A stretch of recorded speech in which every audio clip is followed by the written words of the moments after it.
Ya, shalom, puji Tuhan. Ada sukacita? Haleluya. Bapak Ibu yang dikasihi Tuhan, hari ini kita akan berbicara tentang melawan arus dunia. Kenapa kita harus belajar tentang hal ini? Karena setiap kita adalah orang-orang yang luar biasa di pemandangan mata Tuhan. Segala sesuatu yang Tuhan tetapkan bagi kita adalah yang terbaik dalam kehidupan kita. Bapak Ibu, sebagai landasan kita untuk membahas hal ini, mari kita buka dalam Kolose pasal 3 ayat 5 sampai 17. Kita baca bergantian, saya mengundang Bapak Ibu kita bangkit berdiri. Saya akan membacakan ayat yang ganjil dan Bapak Ibu membacakan ayat yang genap. Firman Allah berkata demikian, temanya manusia baru. Karena itu matikanlah dalam dirimu segala sesuatu yang duniawi, yaitu percabulan, kenajisan, hawa nafsu, nafsu jahat dan juga keserakahan yang sama dengan penyembahan berhala. 6.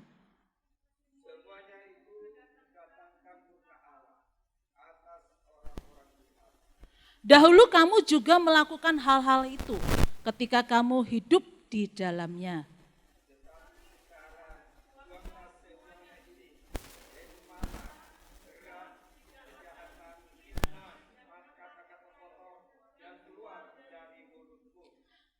Jangan lagi kamu saling mendustai karena kamu telah menanggalkan manusia lama serta kelakuannya.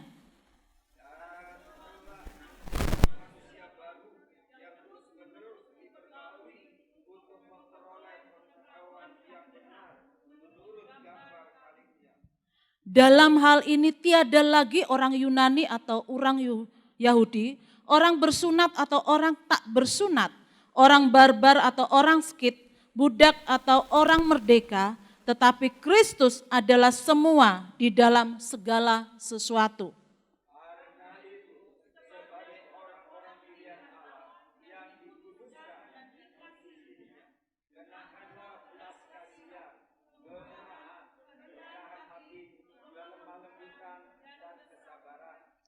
Sabarlah kamu seorang terhadap yang lain dan ampunilah seorang akan yang lain apabila seorang menaruh dendam terhadap yang lain, sama seperti Tuhan telah mengampuni kamu, kamu perbuat jugalah demikian.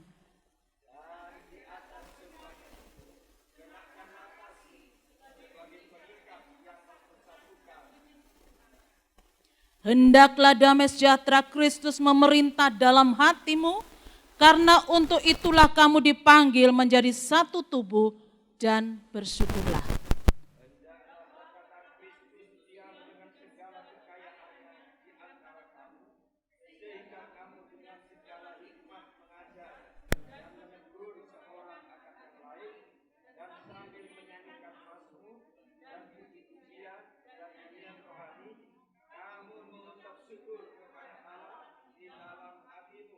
Dan segala sesuatu yang kamu lakukan dengan perkataan atau perbuatan, lakukanlah semuanya itu dalam nama Tuhan Yesus sambil mengucap syukur oleh Dia kepada Allah Bapa kita. Amin. Silakan duduk.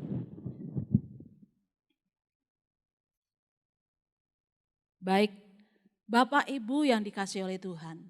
Kenapa kami sebagai hamba-hamba Allah pada bulan-bulan ini, dalam minggu ini ditetapkan bahwa untuk membangun hubungan menjadi berkat bagi lingkungan di mana Anda berada.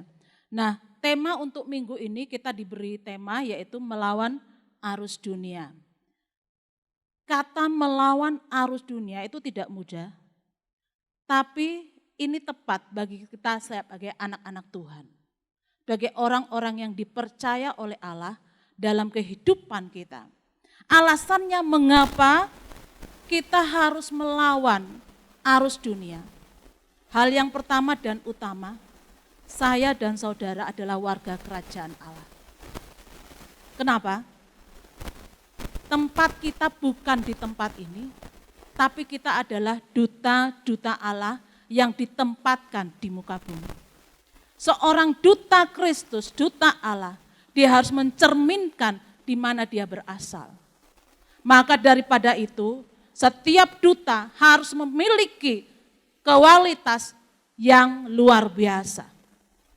Dalam kitab Kolose, ini mencerminkan banyak suatu teguran bagi kita sebagai duta Kristus. Supaya kita menjadi orang-orang yang kuat, yang mampu melawan kondisi saat-saat ini. Begitu. Kemudian hal yang kedua, status kita adalah anak-anak Allah. Wow. Anak Allah kalau tidak mampu melawan arus dunia, jangan dikatakan anak Allah. Anak yang gampangan. Anak Allah harus taat atas firman Allah. Itu alasannya. Supaya mereka mencerminkan di siapa yang menebusnya. Demikian juga alasan yang ketiga, kita telah ditebus dengan anak domba yang luar biasa tanpa cacat celah. Dan itu sekali dan untuk selamanya.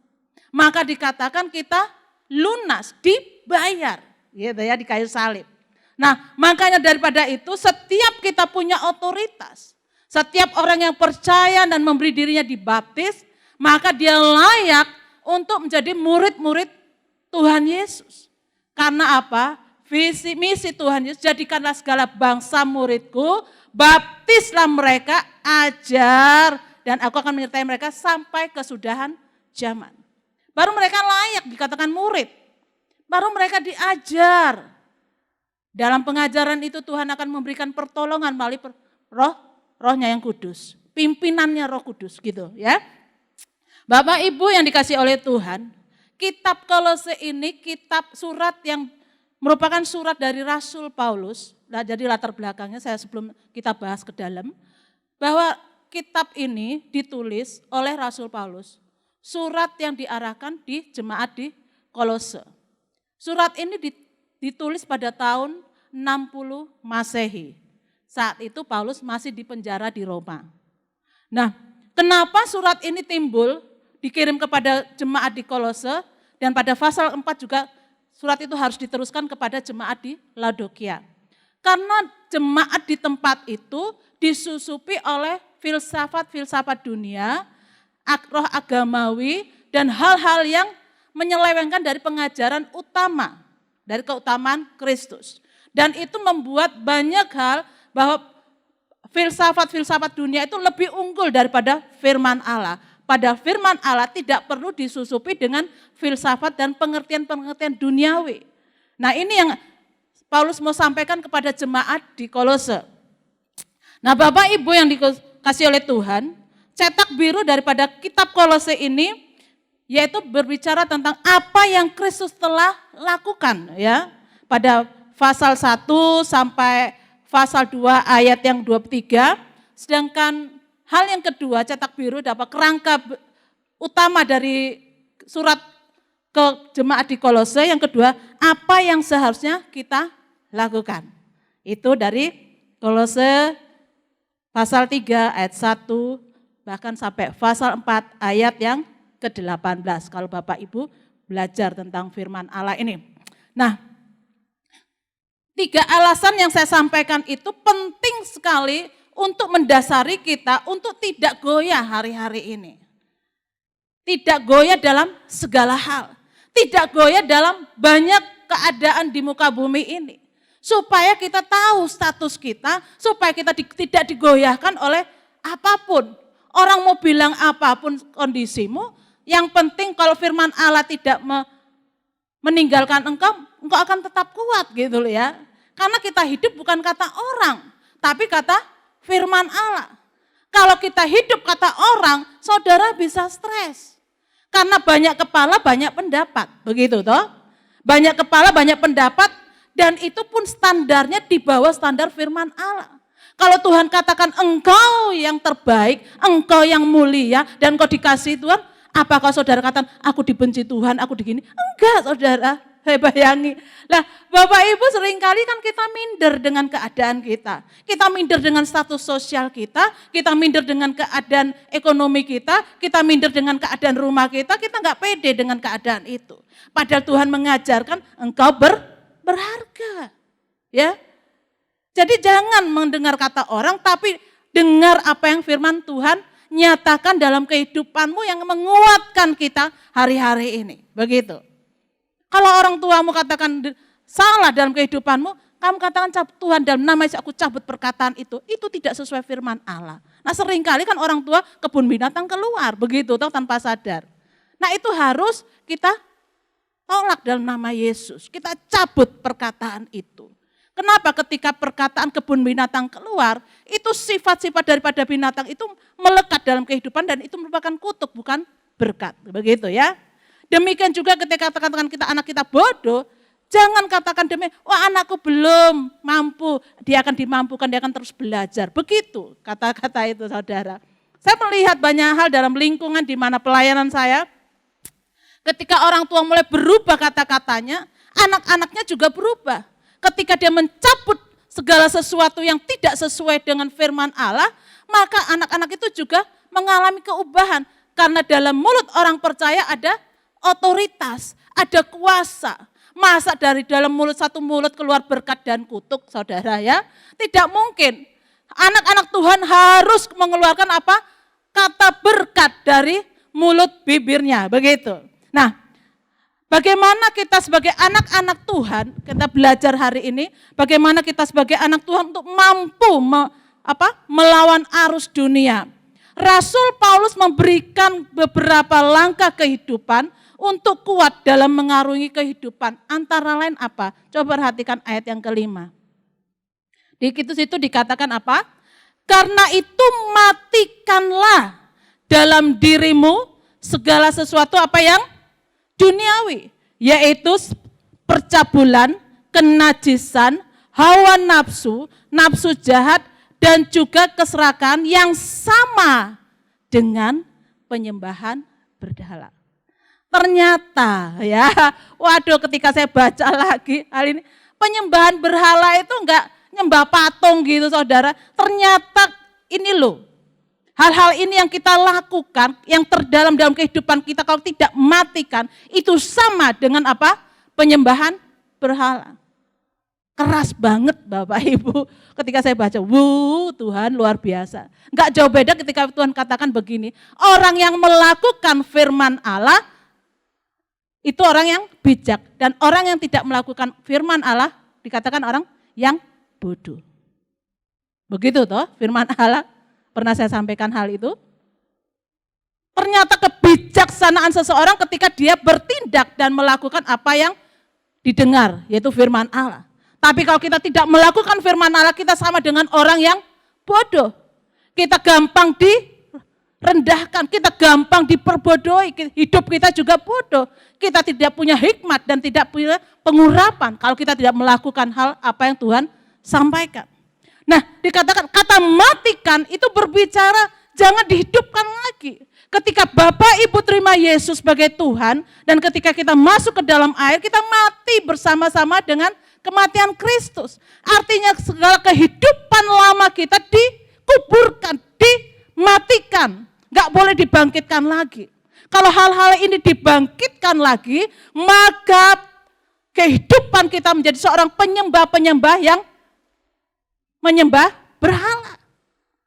Tuhan mau kita hidup, kita memakai baju yang baru. Kita sudah menjadi manusia baru. Kebaruan sejati. Orang yang hidup baru itu harus mematikan segala sesuatu yang tidak berasal dari alam. Ini yang pertama. Kenapa kita harus mematikan kita? Karena kita adalah mempunyai banyak saksi. Kita inilah duta Allah, kita adalah warga kerajaan Allah, kita adalah orang yang ditebus, artinya kita juga memakai pakaian yang baru. Gak layak kita memakai pakaian lama. Lah, sifat-sifat ini, karakter ini, itu merupakan manusia lama yang harus dimatikan. Bukan dibuang, tapi dimatikan. Dimatekno gitu loh saudara. Kalau ini hal mati, itu gak bisa hidup lagi. Ya. Kalau hidup lagi, artinya saudara perlu minta kekuatan daripada Allah untuk memperbarui manusia barumu. Tapi ini pun tidak langsung ketika kita jadi orang percaya, itu pun langsung mati semua, enggak. Ada proses, dari proses ke proses itu memperbarui terus, begitu ya. Kita bukan manusia yang super gitu ya Bapak Ibu ya. Tapi Tuhan katakan tidak ada kompromi, harus dimatikan. Kadangkala kita juga perlu orang lain untuk mementoring kita, supaya kita hidup sesuai dengan kebenaran firman Allah, begitu ya. Nah, Bapak Ibu yang dikasih oleh Tuhan, kalau kita tidak mematikan hal ini dari berapa itu percabulan, kenajisan, hawa nafsu, nafsu jahat dan keserakaan, maka kita tidak layak dikatakan sebagai anak-anak Allah yang memakai pakaian baru. Karena orang ini memiliki Tuhan yang satu. Ya, bukan Tuhan Allah. Dia menduakan, begitu istilahnya. Menduakan. Dia tidak taat pada Tuhan yang utama, tapi dia taat pada Tuhan yang kedua. Kalau kita dikatakan hamba Tuhan, pasti yang satunya hamba hantu. Begitu ya. Hanya dua status kita ini, pelayan Tuhan atau pelayan siapa gitu ya. Tapi ketika sebagai pelayan Tuhan, sebagai hamba Allah, sebagai jemaat Tuhan yang telah diperbarui, perhatikan, matikanlah segala yang dalam dirimu, segala sesuatu yang duniawi. Kata duniawi itu berbicara segala sesuatu yang bisa diterima di muka bumi. Tapi Allah tidak bisa menerima hal itu, begitu. Itu hal yang bertentangan dengan Tuhan. Hal yang kedua, langkah yang kedua, perhatikan pada ayat yang ke-8 dan 9. Di situ dikatakan apa? Tetapi sekarang buanglah semuanya ini, yaitu apa? Marah, geram, kejahatan, fitnah, dan kata-kata kotor yang keluar dari mulutmu. Jangan lagi kamu saling mendustai, karena kamu telah menanggalkan manusia lama serta kelakuannya. Wah. Bapak Ibu, siapa yang sering marah di tempat ini? Saya dulu orang suka marah. Saya paling marah kalau dalam keadaan terdesak dalam pekerjaan. Apalagi kalau orang itu mengerjakan sesuatu, staf saya gitu, kalau mengerjakan sesuatu yang tidak sesuai dan itu tidak menghemat waktu, dan sering main-main gitu, saya marahnya luar biasa karena tidak melakukan bagiannya, begitu ya. Tapi marah dalam artian di tempat ini, kalau orang itu punya roh marah yang luar biasa, yang gak bisa dikendalikan, artinya jadi seorang pemarah. Allah mau kita menjadi orang yang luar biasa, yang murah hati nantinya gitu lah. Kan, maka daripada itu katakan buanglah ya. Buanglah marahmu, roh pemarahmu, buanglah roh gerammu, jahat, fitnah. Ini merupakan dosa perkataan yang merusak hubungan kita dengan sesama. Apakah kita pernah melakukan fitnah kepada orang lain? Tentu, saya sendiri juga pernah melakukan. Tapi dari waktu ke waktu, Tuhan izinkan saya untuk berubah. Kenapa? Semakin kita belajar firman Allah, semakin kita dituntut untuk mengambil keputusan dan itu memperbarui manusia lama kita dan menguatkan manusia baru kita. Ini yang perlu kita tanamkan dalam kehidupan kita. Nah, Bapak Ibu yang dikasihi oleh Tuhan, marah wajar bagi kita. Tapi firman Allah katakan apa? Jangan sampai rembang tengah hari. Marah jangan dikenyangkan. Marah perlu dikendalikan. Begitu ya. Kalau dikatakan buanglah, berarti itu merupakan sampah.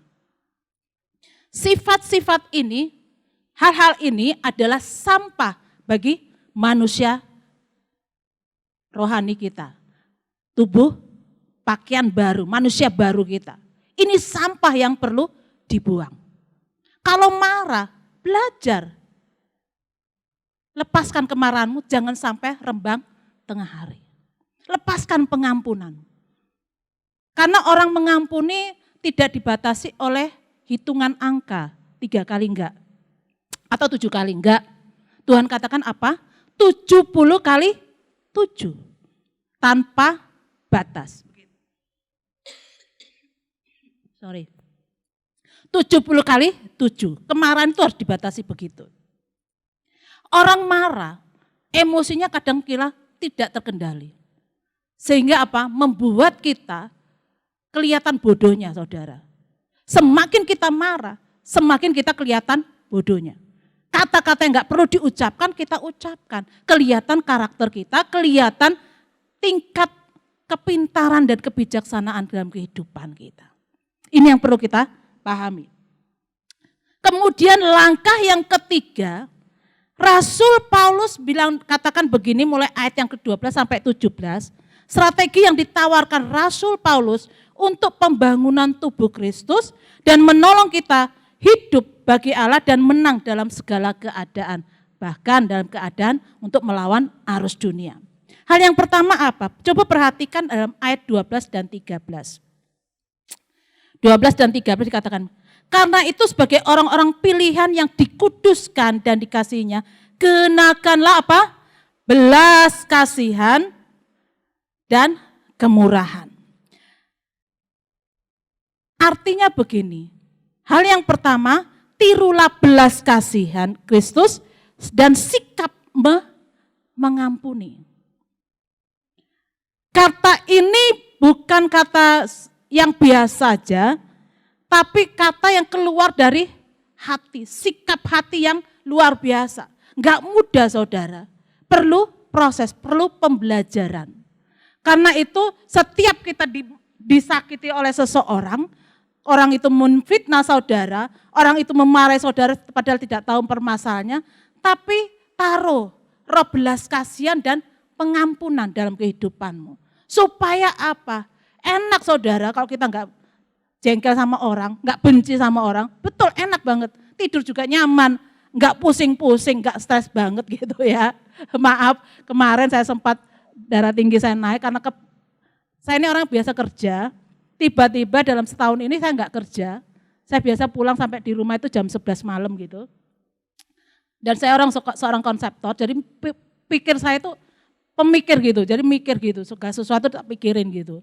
Akhirnya apa? Dan kondisi enggak kerja, terus rutinitas saya begitu, dan itu membuat saya, dan pola makan juga enggak baik saudara, karena umur sudah 54 gitu, saudara hati-hati yang 54, saya ketika saya tensi gitu, waduh ibu inget umur ya, terus di bla bla bla disampaikan hal-hal yang tidak pas gitu, saya bilang iya, kayaknya pikiran saya kan, untung asam lambung saya enggak naik gitu ya Bapak Ibu. Padahal cuma kecil dikit aja gitu, 140 garis 90 gitu, enggak tinggi-tinggi amat, enggak sampai 200 lebih. Kalau 200 lebih mungkin saya tumbang gitu. Cuma 140 loh Bapak Ibu, itu pun udah pusing banget gitu, sampai keringet dingin gitu.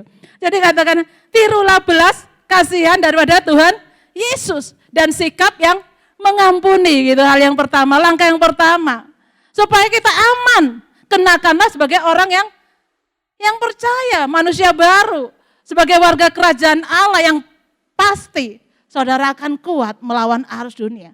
Ini yang membedakan anak Tuhan dengan orang dunia. Lah kalau orang dunia nggak pernah ngampuni saudara, jarang sekali. Saiki tak sepurane tak maafkan. Soal meneh tak balesen ngono lho saudara. Itu kan prinsip muka bumi gitu ya. Di atas muka bumi ini.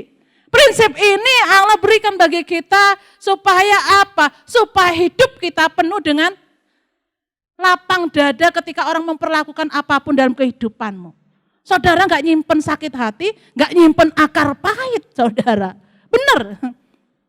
Justru kalau orang memfitnah kamu, justru bilang, ya sakno ya, wong iku gak ro apa-apa. Nah ya gitu ya. Orang itu stres, orang itu sakit jiwa kan. Orang itu kalau orang yang suka marah-marah, suka memfitnah, dan tidak punya belas kasihan, perhatikan, orang itu stres sebenarnya. Orang itu perlu perhatian saudara, minta perhatian istilahnya ya, perlu diperhatekno ngono lho ya. supaya perhatian saudara tertuju pada orang itu. Ya. Itu yang terjadi, faktor psikologis saudara. Kita hamba-hamba Tuhan mempelajari hal itu. Supaya apa? Supaya kita memahami posisi kita sebagai anak Allah. Sikap ini, roh belas kasihan itu harus ada dalam kehidupan anak-anak Tuhan. Begitu ya. Kemudian ayat yang ke-14, biarlah kasih menuntun hidup Anda. Langkah kedua yang Rasul Paulus tawarkan adalah kasih. Untuk membangun hubungan saudara dengan lingkungan saudara, taruhlah kasih. Kasih menutupi segala sesuatu. Tidak melihat kekurangan atau kelebihan orang lain. Tapi kasih memberikan kemampuan kita untuk penerimaan siapapun dalam lingkungan Anda. Begitu ya. Waduh, orang itu kok gini. Saya bilang, aduh jangan. Saya bilang, kadang-kala kita memperlakukan sesuatu ya. Contohnya begini. Saya punya piaraan dua, segawon istilahnya, bahasa Indonesia Jawa Kromo Inggil. Dua-duanya ini awalnya waktu kecil saya didik benar disiplin banget. Nah, ketika masuk remaja mulai disayang gitu. Mulai diajari begitu. Karena ada tenggang waktunya bagi anak-anak anjing ini.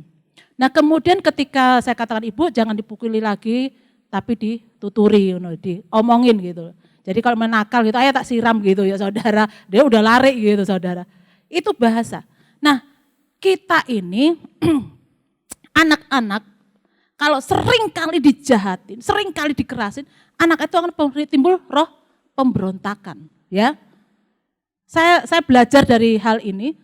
Saya lihat ketika keluarga-keluarga itu mengerasin mulai kecil tidak diarahkan. Boleh disiplin ketika dia melakukan kesalahan, tapi juga diarahkan gitu ya. Diarahkan untuk mengerti itu salah. Nah, setelah didisiplin kayak gitu, peluk saudara, dipeluk. Kamu tadi salah melakukan ini. Maaf ya, tapi papa sayang gitu, mama sayang gitu loh ya. Saya juga lakukan itu pada kedua anjing saya.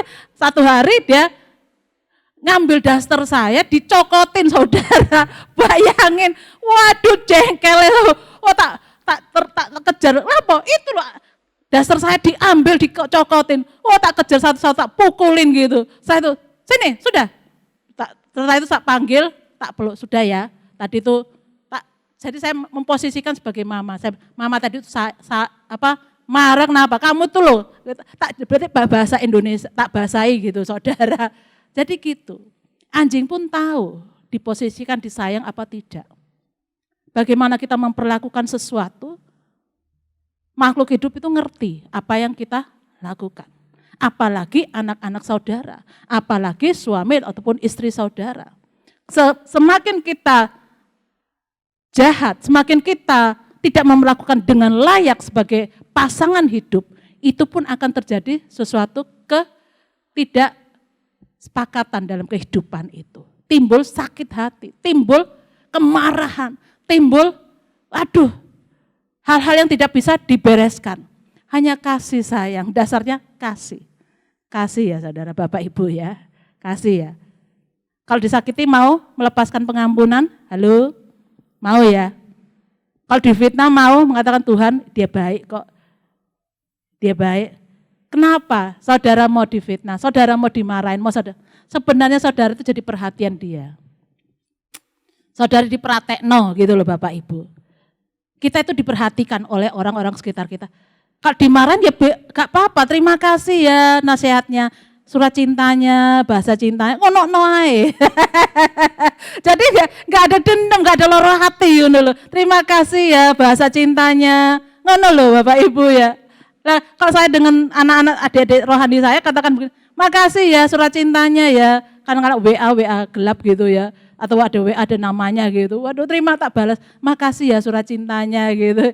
Kenapa? Kita menyadari kita penuh kekurangan ya, kita semua punya kekurangan, kita ditegur artinya kita dikasihi, bukan dibenci sebenarnya ya. Kita dikasih oleh orang-orang sekitar kita. Kita diterima walaupun kita punya kekurangan. Anggaplah itu kasih yang luar biasa melalui orang-orang sekitar kita. Jangankan hal itu sesuatu yang jahat. Tapi ketika saudara mengalihkan hal itu menjadi hal yang baik bagi hidupmu, maka hal yang baik terjadi dalam kehidupanmu. Terus kemudian hal yang ketiga apa? Biarlah damai sejahtera Kristus memerintah dalam hatimu. Pasal yang ke-15, ayat yang ke-15 dari pasal 3 ini. Damai sejahtera. Orang yang kehilangan damai sejahtera tidak akan tenang dalam kehidupannya. Selalu gelisah, selalu merasakan ragu, bimbang, bahkan imannya juga hilang. Makanya kadangkala keadaan dalam lingkungan kita, kadangkala damai sejahtera kita hilang apa? Karena orang-orang yang mulai menggerogoti sukacita kita. Tapi saya mau bilang rahasianya. Ketika orang menggerogoti, mengambil sukacita saudara, mengambil damai sejahtera saudara, katakan Tuhan mengasihimu. Ucapkan kata-kata yang benar dan penuh berkat. Jangan mengutuki. Anak-anak Tuhan tidak dibenarkan untuk mengeluarkan kata-kata kutuk, tapi berkat yang membangun. Dan hal yang keempat dikatakan di situ apa? Selalu bersyukur, ya. Selalu bersyukur. Orang yang kuat di dalam Tuhan, orang yang diperbarui dalam Tuhan, katakan apa? Dia akan selalu bersyukur. Tuhan katakan apa? Mengucap syukurlah dalam segala hal. Itu yang dikehendaki oleh Kristus di dalam kamu. Mengucap syukur dalam keadaan apapun kehidupanmu. Apapun kehidupan. Kondisi ekonomi sekarang enggak menentu. Mungkin kondisi keekonomian, perekonomian, usahamu tidak menentu. Tapi katakan Tuhan terima kasih. Keadaan ini membuat aku kuat. Begitu ya. Membuat aku mampu. Nanti ketika ketika kondisi yang semakin jahat, aku sudah dikuatkan. Sudah belajar hal yang tidak terlalu keras dengan kondisi ini. Kemudian dikatakan simpanlah pada bagian kelima. Simpanlah firman Allah di dalam diri Anda setiap waktu. Kenapa kita harus menyimpan firman Allah? Ketika kita mengalami masalah dalam kehidupan kita, kita ucapkan firman itu dari mulut bibirmu. Firman adalah senjata yang luar biasa, yang bisa menangkal apapun dalam kehidupanmu. Mungkin hal-hal yang jahat, mungkin hal-hal yang tidak berkenan sesuai dengan sikap hidupmu, maka engkau akan menerima rasa damai sejahtera. Ada kekuatan yang Tuhan taruh dalam kehidupanmu. Dan yang terakhir apa? Hiduplah sebagai wakil Yesus Kristus. Hiduplah sebagai wakil Yesus Kristus. Ya, saudara, kalau saudara sudah ditebus, saudara di muka bumi ini, otomatis saudara adalah wakil Kristus. Dan kesimpulannya, setiap orang percaya yang hidup dalam kehidupan kebaruan harus membuktikan bahwa dirinya telah meninggalkan manusia lama dan mematikan dalam dirinya segala sesuatu yang duniawi serta bertindak untuk membuangnya dari kehidupan. Yang kedua, setiap orang yang hidup dalam kebaruan sejati wajib mengenakan manusia baru yang diimplementasikan dalam hidup keseharian.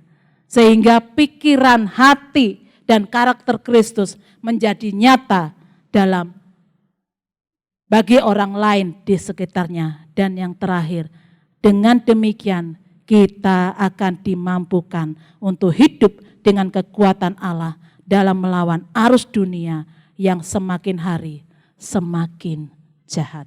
Amin firman Tuhan.